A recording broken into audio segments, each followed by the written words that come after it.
के इस वीडियो में महाराणा के इस वफादार घोड़े के बारे में स्टार्टिंग से जानते हैं। तो कहानी शुरू होती है जब गुजरात की तपती धूप में रेगिस्तानी मैदानों से एक घोड़ा व्यापारी महाराणा प्रताप के दरबार में आया। उसके पास 3 अनोखी काठियावाड़ी नस्ल के घोड़े थे, जिसका नाम वो चेतक, त्राटक और अटक बोलता था। व्यापारी ने अपने तीनों घोड़ों पर गर्व करते हुए कहा, महाराज, ये घोड़े अद्वितीय हैं, वफादारी और ताकत में सबसे ऊपर। आपके जैसे वीर राजा के लिए ये अनमोल साथी बन सकते हैं। महाराणा प्रताप ने शांत होकर कहा, ये तो मैं मानूंगा ही नहीं जब तक खुद न देख लूं। दिखाओ ये घोड़े वफादार और बहादुर कैसे हैं। व्यापारी ने मुस्कुराते हुए अटक को चुना। उसके पैरों को मोटी रस्सियों से बांध दिया ताकि वह हिल भी न सके, और कुछ दूर जाकर एक अजीब तेज आवाज निकाली। आवाज सुनते ही अटक की आंखों में ज्वाला जल उठी। उसे ऐसा लगा जैसे उसका मालिक संकट में हो। वह अपने मालिक की आवाज सुनकर जैसे पागल हो गया था। उसने पूरी ताकत से रस्सियां तोड़ने की कोशिश की, मगर रस्सियां टूटने के बजाय उसके पैर ही शरीर से अलग हो गए और खून बहने लगा। पर अटक अपने स्वामी तक पहुंचने का प्रयास करता रहा, तब तक जब तक उसकी आंखें हमेशा के लिए बंद नहीं हो गईं। महाराणा प्रताप इस दृश्य को देख स्तब्ध रह गए। उन्होंने अपने जीवन में ऐसा अद्वितीय साहस और वफादार घोड़ा कभी नहीं देखा था। इस अविश्वसनीय दृश्य के बाद महाराणा प्रताप ने तुरंत व्यापारी से चेतक और त्राटक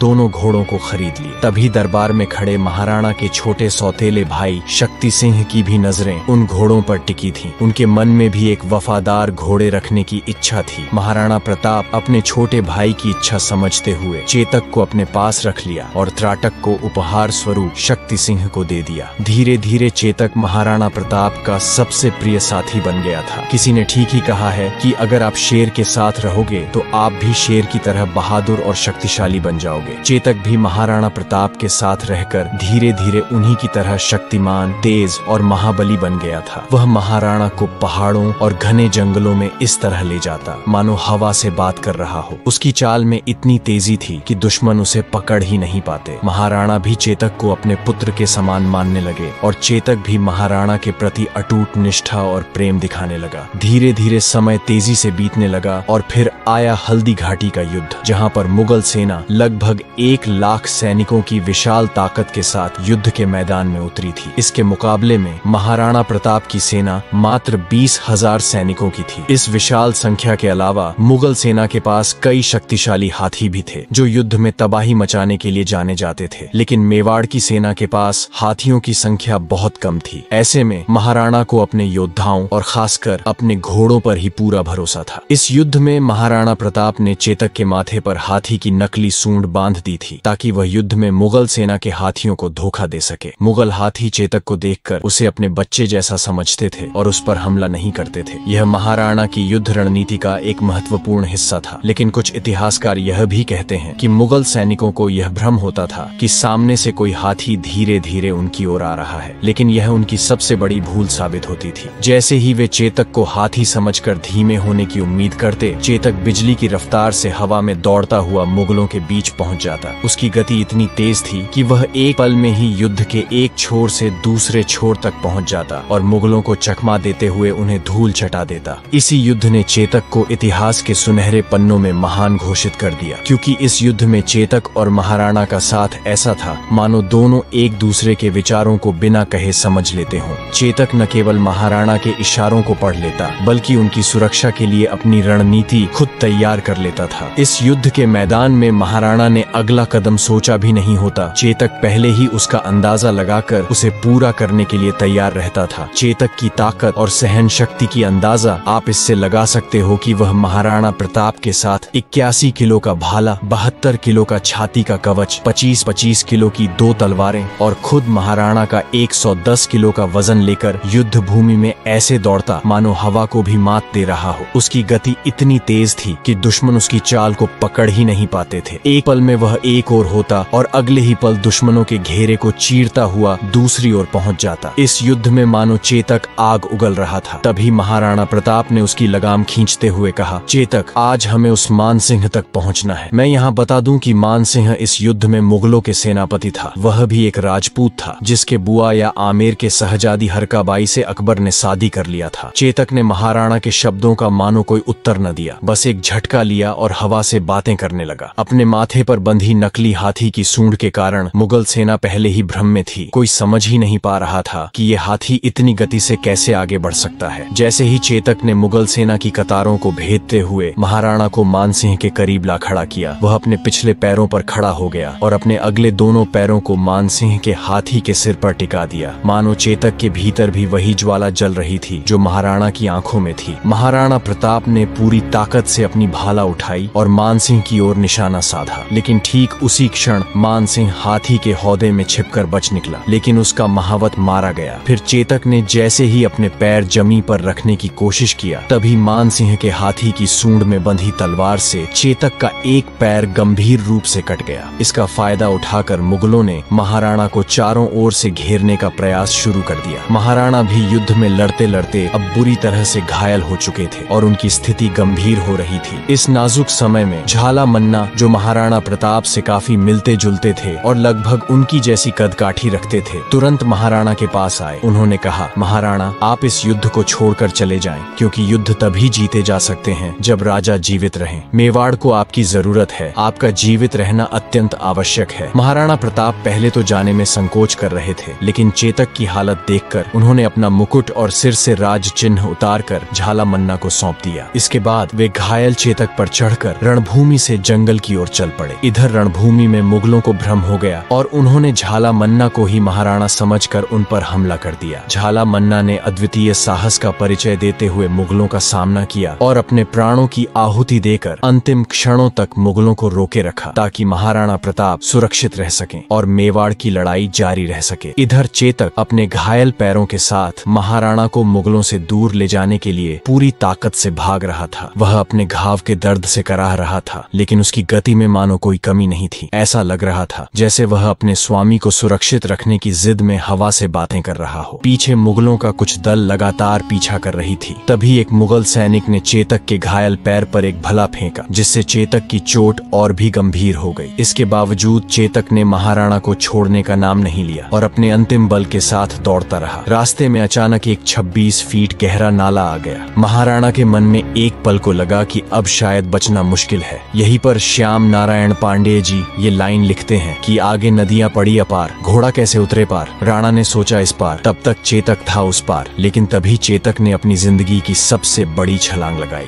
अपने आखिरी प्राणों की ताकत से उसने वह नाला पार कर दिया और महाराणा को सुरक्षित दूसरी ओर पहुंचा दिया। मुगल सैनिक उस नाले को पार नहीं कर पाए, लेकिन चेतक की यह विशाल छलांग उसके लिए अंतिम साबित हुई, क्योंकि दूसरी ओर पहुंचते ही वह दर्द में टूटकर गिर पड़ा और वहीं महाराणा के गोद में अपना सर रखकर वीर गति को प्राप्त कर लिया। उसकी इस अंतिम बहादुरी ने महाराणा को मुगलों से सुरक्षित बचा लिया, क्योंकि पीछा करती मुगल सेना इस नाले को पार नहीं कर सकी। तभी